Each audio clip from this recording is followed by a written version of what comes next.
ಗದಗ್ ನಗರದ ಐತಿಹಾಸಿಕ ವೀರೇಶ್ವರ ಪುಣ್ಯಾಶ್ರಮದ ಪೀಠಾಧಿಪತಿ ಪರಮ ಪೂಜ್ಯ ಡಾಕ್ಟರ್ ಕಲ್ಲಯ್ಯಜ್ಜನವರು ನನಗೆ ಜೀವ ಬೆದರಿಕೆ ಇದೆ ಅಂತ ಸುದ್ದಿಗೋಷ್ಠಿ ನಡೆಸಿ ಈ ಹಿಂದೆ ಆರೋಪ ಮಾಡಿದ್ರು. ಅಲ್ಲದೆ ಶಿವರುದ್ರಪ್ಪ ಇಟಗಿ ಎನ್ನುವ ವ್ಯಕ್ತಿ 10 ಲಕ್ಷಕ್ಕೆ ಬೇಡಿಕೆ ಇಟ್ಟಿದ್ದ ಎನ್ನುವ ಸ್ಫೋಟಕ ಹೇಳಿಕೆಯನ್ನು ಕೂಡ ಶ್ರೀಗಳು ನೀಡಿದ್ರು.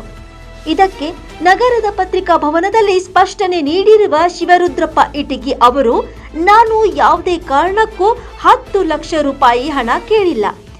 ಪ್ರತಿ ವರ್ಷ ಅನೇಕ ಮಠಮಾನ್ಯಗಳಿಗೆ ಲಕ್ಷಾಂತರ ರೂಪಾಯಿ ದಾನವಾಗಿ ನಾನೇ ದೇಣಿಗೆ ನೀಡುತ್ತಿದ್ದೇನೆ. ನಾನು ಏಕೆ ಹಣಕ್ಕೆ ಬೇಡಿಕೆ ಇಡಲಿ? ಶ್ರೀಗಳ ಆರೋಪ ಸತ್ಯಕ್ಕೆ ದೂರವಾದ ಸಂಗತಿಯೇ ಆಗಿದೆ ಎಂದು ಸ್ಪಷ್ಟನೆ ನೀಡಿದ್ದಾರೆ. ಶಿವರುದ್ರಪ್ಪ ರಾಮಪ್ಪ ಇಟಗಿ, ದಲಾಲಿ ಅಮೃತೇಶ್ವರ ದಲಾಲಂಗಿ ಗದಗ.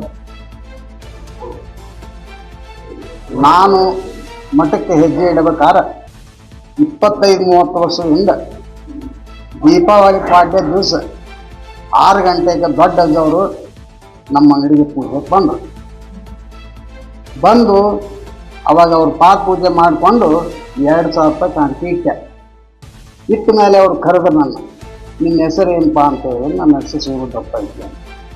ಆಮೇಲೆ ಮಗ್ಳ ಬಸವರಾಜ ಹಿಡ್ಕಿಮಠ ಇದ್ದ. ಹಿಡ್ಕಿಮಠ ಇವ್ರನ್ನ ಕಮಿಟಿ ಮೆಂಬರ್ ಮಾಡ್ಕೊ ಅಂತ ಹೇಳಿ, ಯಾರು ಅಜ್ಜವ್ರು, ಶಿಕ್ಷಣ ಸಂಸ್ಥೆಗೂ ಮಾಡ್ಕೊ ಮಠಕ್ಕೂ ಮಾಡ್ಕೊ ಅಂತ ಹೇಳಿದ್ರು. ಆ ನಂತರ ಮಾಡಿಕೊಂಡ್ರು. ಮತ್ತೊಂದು ನನ್ನ ಅಜ್ಜವ್ರ ತಲೆ ಮೇಲೆ ಕೈ ಇಟ್ಟು ಹೇಳಿದ್ರೆ, ನೀನು ಸಾಯೋಳಗೆ ಮಠ ಬಿಡಬೇಡ, ಮಠದ ಕಡೆ ಆಗೋ ಕಡೆ ಲಕ್ಷ್ಯ ವಹಿಸಿ ಅಂದ್ರೆ ಸಿದ್ಧಲಿಂಗೇಶ್ವರ ಕುಮಾರೇಶ್ವರ ನಿನಗೆ ಒಳ್ಳೇದು ಮಾಡ್ತಾನೆ ಅಂತ ಆಶ್ವಾಸನೆ ಕೊಟ್ಟರು. ನಾ ಪ್ರಕಾರ ಒಮ್ಮೆ ಬೆಳಗಾವದಾಗ ದವಾಖಾನೆಗಿದ್ರು ಅಜ್ಜಾರು. ದವಾಖಾನೆಗಿದ್ದಾಗ ನನ್ನ ಹೆಗ್ಗಿ ಮಠ ದಿಲ್ಲಿ ಕರ್ಕೊಂಡು ಹೋಗಿದ್ದ ಆ ಮಠದ ಕೆಲಸದ ಸಲುವಾಗಿ. ಹೋಗುವಾಗ ಹಿಂಗ್ರಿ ಶಿವರುದ್ರಪ್ಪನೂ ಕರ್ಕೊಂಡು ಹೋಗ್ತೀನಿ ಅಂತಂದ್ರೆ ಕರೆದ್ರು. ದವಾಖಾನೆ ಬೆಡ್ ಮೇಲೆ ಮಕ್ಕೊಂಡಿದ್ರು ಅಜ್ಜವರು. ಶಿವರುದ್ರಪ್ಪ, ನಾ ಹೇಳಿದ್ದ ನೆನಪೈತಿ ನಿನಗೆ, ಅದಕ್ಕೆ ಈ ಮಠದ ಕಡೆ ಲಕ್ಷ್ಯ ವಹಿಸ್ಬೇಕು ಅಂತ ಹೇಳಿದ್ರು. ಜಾತ್ರೆ ಅವ್ರು ಹೇಳಿದಂಗೆ ನಡ್ಕೊಂಡು ಹೋಗ್ತಿದ್ವಿ. ಪ್ರತಿ ವರ್ಷ ಜಾತ್ರೆಗೆ 10,000 ರೂಪಾಯಿ ಕೊಡ್ತಿದ್ದೆ ನಾನು.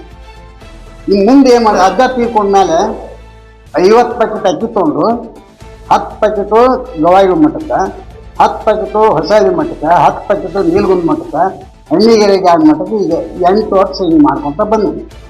ಆಮೇಲೆ ಮಠಕ್ಕೆ ನಾನು ಕಾಣಿಕೆ 5-6 ಲಕ್ಷ ರೂಪಾಯಿ ಕೊಟ್ಟಿದ್ದೆ ಎಲ್ಲ ರಸೀದಿ. ಆಮೇಲೆ ಹಿಂಗ್ಯಾಕೆ ನಮ್ಮ ಅಜ್ಜವರು ನನ್ನ ಮೇಲೆ ಅಪವಾದನೆ ಮಾಡಿದ್ರು, ಅದು ನಾನು ತಿಳಿದ. ಆಮೇಲೆ ಸೋಲ್ ಪ್ರಶ್ನೆಗಾಗಿ ನಾನು ಶಿಕ್ಷಣ ಸಂಸ್ಥೆಗಾಗಿ ಅಜ್ಜ ಮೇಲೆ ಕೇಸ್ ಆಗಿತ್ತು. ಕೇಸ್ ಮಾಡಿದವ್ರು ನಾವು ಯಾವುದಂದ್ರೆ 11 ಗುಂಟೆ ಜಮೀನು ಇದಕ್ಕೆ ಶಿಕ್ಷಣ ಸಂಬಂಧದ್ದು ಮಾಡ್ಯಾರ ನಮ್ಮ ಅಜ್ಜವರು. ಅದನ್ನು ಸೋಲ್ ಪ್ರಶ್ನೆಯವರು ನಮ್ಮ ಕಮಿಟಿಯವ್ರನ್ನ ಯಾರು ಕೇಳ್ದಂಗೆ ಮಾಡ್ಯಾರ. ಅದಕ್ಕೆ ನಾನು ಕೋರ್ಟ್ಗೆ ಹಾಕಿದ್ದೆ. ಆಮೇಲೆ ಮತ್ತೊಂದು ವಿಷಯ ಏನಾಗೈತಂದ್ರೆ, ನಮ್ಮ ಹೆಸರು SM ಗೌಡರು SR ಇಟಗಿ ಅಂತೇಳಿ ಒಂದು MG ಬ್ಯಾಂಕಿನ ಖಾತೆ ಮಾಡಿದರು. ಸೋಲ್ ಟ್ರಸ್ಟ್ ಇವರು ಹಾಜರಾಗ್ಯಾರ, ಇವರು ಕರಾವಿನ ಪ್ರಕಾರ ಇವರು ಅಂತ ಒಂದು ಖಾತೆ ಓಪನ್ ಮಾಡಿದ್ರು. ಆ ಖಾತೆಗೆ ನಮ್ಗೆ ಸಹಿ ಇಲ್ಲ, ಇದಕ್ಕೆ ಕರಾವಿಗೆ ಸಹಿ ಇಲ್ಲ ಮಾಡಿದ್ರು.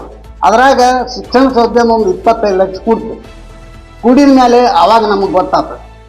ನಾವು ಅವಾಗಲೇ 20 ಲಕ್ಷ ತೊಗೊಂಡು ಬಳಸಿದ್ರು ಅಜ್ಜವ್ರು. ನಾನು ಈಗ MG ಬ್ಯಾಂಕಿಗೆ ತಕರಾರು ಕೊಟ್ಟಿದ್ದೆ. ನಮ್ಮ ಸಹಿ ಇಲ್ದನ ಕರಾವ್ ಮಾಡಿ ಇದು ಮಾಡ್ಯಾರ, ಅದನ್ನು ಬಂದಿರ್ಬೇಕು. ಈಗ 15 ಲಕ್ಷ ರೂಪಾಯಿ ಜಮಾ ಇರ್ತದೆ, ಅದು ತೆಗಿಯೋಕೆ ಬಂದಿಲ್ಲ. ಹೀಗಾಗಿ ಅಜ್ಜವ್ರು ನನ್ನ ಆಸೆ ಇಟ್ಟಿರ್ತಾರೋ ಇಟ್ಟಾರೋ. ಆಮೇಲೆ ನನಗೇನು ಕಡಿಮೆ ಮಾಡಿಲ್ಲ ದೇವ್ರು.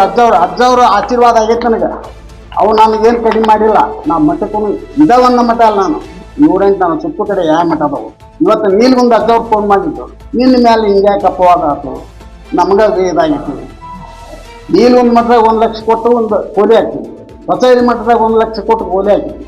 ಅಮೃತೇಶ್ವರ ಶಿಕ್ಷಣ ಸಂಸ್ಥೆ ಅದ್ರ ಉಪಾಧ್ಯಕ್ಷ ನಾನು, ಅಲ್ಲಿ 1 ಲಕ್ಷ ಕೊಟ್ಟು ಕೋಲಿ ಹಾಕ್ತೀವಿ ಎಲ್ಲ. ಆಮೇಲೆ ಒಂದೊಂದು ಸಾಲಿಗೆ 25,000 ರೂಪಾಯಿ ಫಿಕ್ಸ್ ಇತ್ತು. ಆ ಫಿಕ್ಸ್ ಬಂದ ಹಣದಾಗ ವರ್ಷಕ್ಕೇನು ಫಸ್ಟ್ ಬಂದಿರ್ತಲ್ಲ ಅವ್ರಿಗೆ ಬಡ್ಡಿ ಕೊಡೋಕೆ ಆ ವ್ಯವಸ್ಥೆ ಮಾಡಿದ್ವಿ. ಇಲ್ಲಿ BEd ಕಾಲೇಜ್ನಾಗ 25 ಲಕ್ಷ ರೂಪಾಯಿ ಇತ್ತು.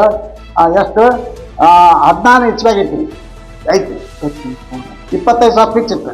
ಅದರಿಂದ ಬಡ್ಡಿ ಕೊಡ ಅಂದ್ರೆ ಇಷ್ಟು ದಿನ ಕೊಟ್ಟಿಲ್ಲ. ಆಮೇಲೆ ನಾ ಏನಿದೆ ಹೊರಗೆ ಬೋರ್ಡ್ ಹಾಕಿದೆ ದಾನಿ ಕೊಟ್ಟವ್ರು, ಅದ್ರ ಕೆಳಗೆ ಫಸ್ಟ್ ಯಾರು ಬಂದಿರ್ತಾರ ಅವ್ರ ಹೆಸರು ಹಾಕಿದೆ ಅಂತ ಹೇಳಿದ. ಅದು ಹಾಕಿ ಕೊಟ್ಟಿಲ್ಲ. ನಮ್ಮ ಅವನ ಹೆಸರು ಬೋರ್ಡ್ ಮೇಲೆ ಬರಬಾರ್ದು ಅಂತ ಈ ನಮ್ಮನ್ನು ಮಾಡಿ ಇದಕ್ಕೆ ಮಾಡ್ಯಾನೋ ಎದಕ್ಕೆ ಮಾಡ್ಯಾನೋ ನನ್ನ ಮೇಲೆ ನನಗೆ ರೊಕ್ಕ ಕೇಳುವಂಥ ಅವಶ್ಯ ಇಲ್ಲ. ಕೇಳಿಲ್ಲ ಪ್ರಮಾಣ ಗದ್ದಿಗೆ ಮುಟ್ಟಿ ಪ್ರಮಾಣ ಮಾಡಿ ಹೇಳ್ತೀನಿ, ನಾ ಕೇಳಿಲ್ಲ. ಅದನ್ನು ಯಾವ ಮಾಡಿ ನನ್ನ ಮೇಲೆ ಅಪ್ಪ ಒಂದು ಮಾಡಿ ಅಂತ ಹೇಳಿ ನನ್ನ ಮಾತಿಗೆ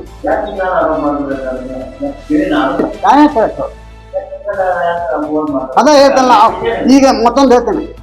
ಈಗ ಒಂದು ನಾನು GS ಪಾಟೀಲ್ ಕಡೆ ಅರ್ಜುನ್ ಕಡೆ, ಆಮೇಲೆ ನಮ್ಮ ಶಿಕ್ಷಣ ಸಂಸ್ಥೆ ತೆಗೆದ ಮೇಲೆ ಹೈಕೋರ್ಟ್ ಹೋಗಿ ಆರ್ಡರ್ ತಂದ್ರೆ ನನಗೆ ಮತ್ತೆ ಹೊಳ್ಳಿ ನನ್ನಂತ ಆರ್ಡರ್ ಆಗ್ತದೆ. ಆಮೇಲೆ ಈಗ ಒಂದು ತಿಂಗಳಿಂದ ನಮ್ಮ ಕಡೆ ಬಾ ಅನ್ನು 2 ಲಕ್ಷ ರೂಪಾಯಿ ಕೊಡ್ತೀನಿ ಅಂತ ಹೇಳಿ ಕಳಿಸಿದ್ರು ಒಬ್ಬ ಕನ್ನಡ ಮಾಸ್ತರ್ ಮುಂದೆ, ಹೆಡ್ ಮಾಸ್ತರ್ ಮುಂದೆ. ಅಜ್ಜರ ಇಲ್ಲ ನಾವು ಹೋಗೋದಿಲ್ಲ, GS ಪಾಟೀಲ್ ಬಿಟ್ಟು ಹೋಗೋದಿಲ್ಲ, ಅದು ಏನಾಗತ್ತೆ ಆಗಲಿ ಅಂತ ನಾವು ಹೇಳಿ ಕಳಿಸಿ ಆ ಉದ್ದೇಶದಿಂದ ಮಾಡ್ಯಾರ ಅಂತ ನನ್ನ ಅನಿಸು.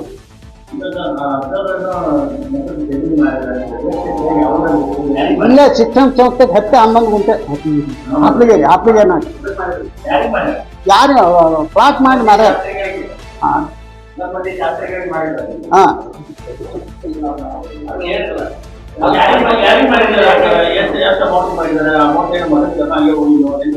ಅದು ಲೆಕ್ಕ ಇಲ್ಲ.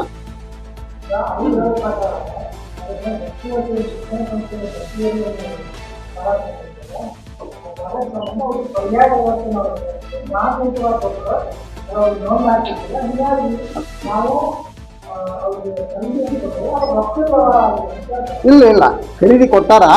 ಆಮೇಲೆ ಏನೋ ಮಟ್ಟದ ಆಸ್ತಿ ಕೊಡ್ಬೇಕಾದ್ರೆ ಕಮಿಟಿ ಠರಾವ್ ಮಾಡಿ ಕೊಡ್ಬೇಕಂತ ಕಾಯ್ದೆ ಬಾಯ್ಲೆದಾಗ.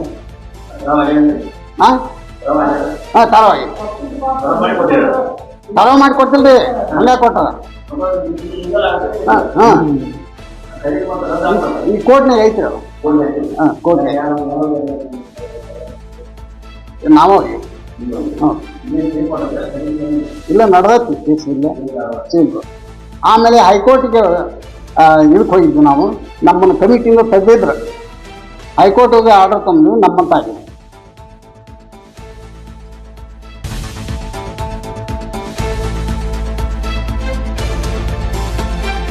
Rice of news Gadag.